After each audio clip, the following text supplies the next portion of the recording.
This is a new stimulus check update. It has been confirmed.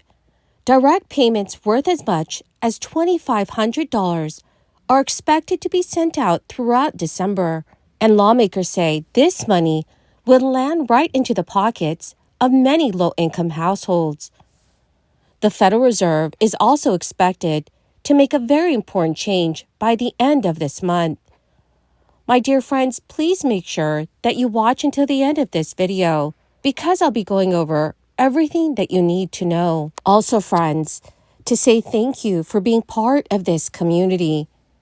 Every Friday, I will be announcing several winners for the Walmart gift card giveaway. If you would like to enter these weekly giveaway, friends, please click and like several of my videos and then comment below the keyword of each video that you watch. The more videos that you comment on, friends, the greater your chances of winning the giveaways. Before I get into my other comments, I just want to remind everybody that this Saturday is the Army-Navy football game, also known as America's Game. And one of my favorite posts, and I'll repeat it because I think it's worth repeating, is that every one of those young men that will be playing out on that field in Gillette Stadium, those midshipmen and those cadets, every last one of them, they are willing to die for every last one of us that will be watching the game on Saturday. So let's not forget them as they play America's Game. Okay, and you don't have to wonder what side I'm on either. Go Army, beat Navy.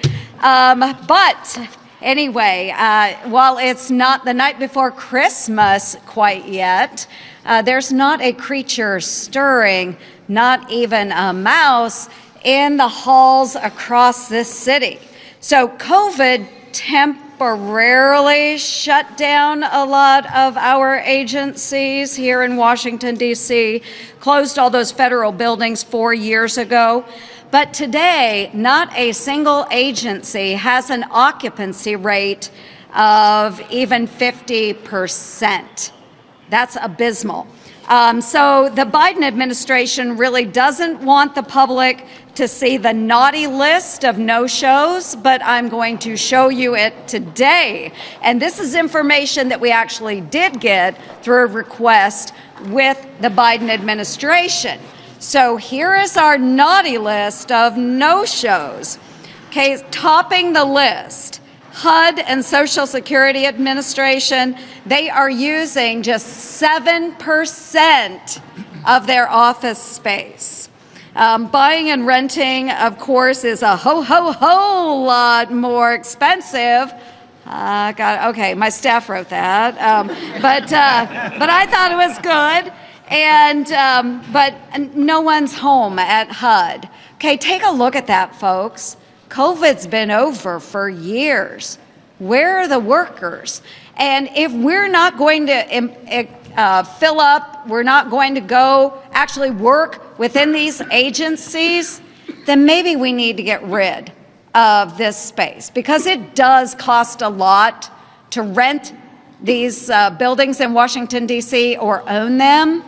So if we're not going to bring workers back, folks, let's get rid of this space. It's costing our taxpayers a lot of money. So again, proposal, if we're not going to use it, let's lose it.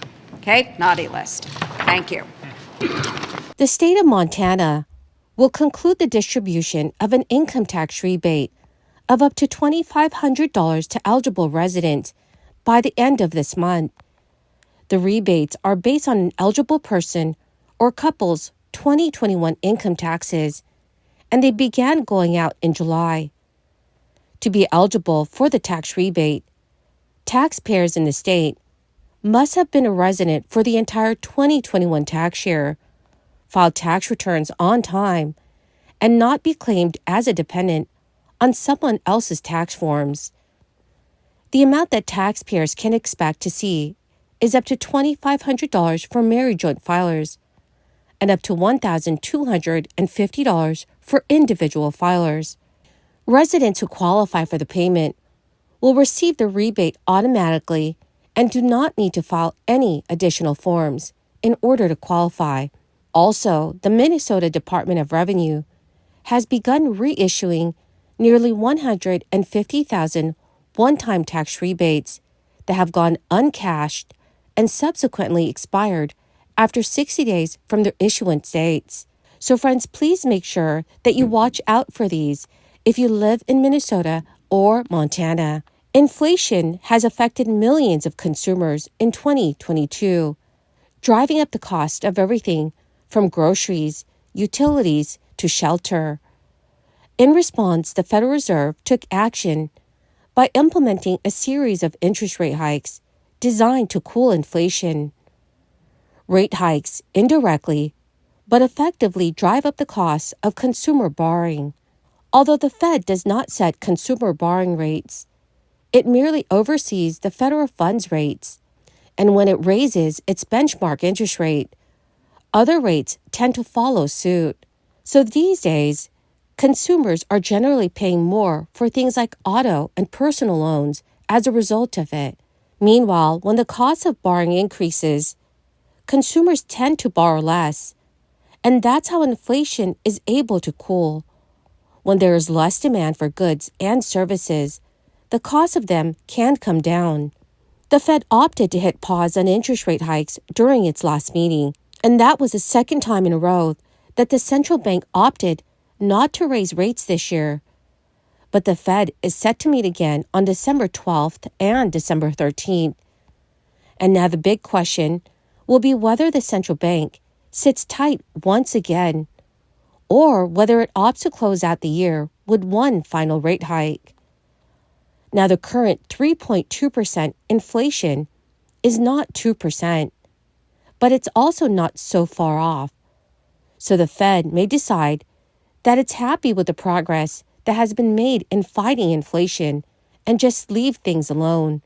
Remember, the danger in raising interest rate hikes is that it has a potential to lead to a major pullback in consumer spending. That could, in turn, fuel a recession, which the Fed does not want. So it needs to tread lightly as far as rate hikes go. Although inflation has cooled nicely over the past year and a half, the reality is that the Fed is still tasked with keeping it in check. At its last meeting, the Fed issued a statement saying the committee would be prepared to adjust the stance of monetary policy as appropriate if risks emerged that could impede the attainment of the committee's goals.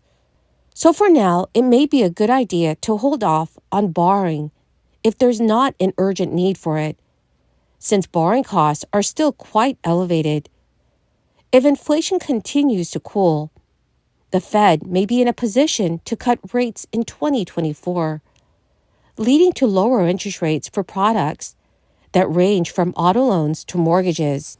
Well, my magnificent and most marvelous friends, that is the end of my daily stimulus update video for today. Dear friends, thank you very much for being part of this community. To say thank you, I will be announcing several winners this coming Friday for the Walmart gift card giveaway. If you would like to enter the weekly giveaway, friends, simply click and like several of my videos and then comment below the keyword of each video that you watch.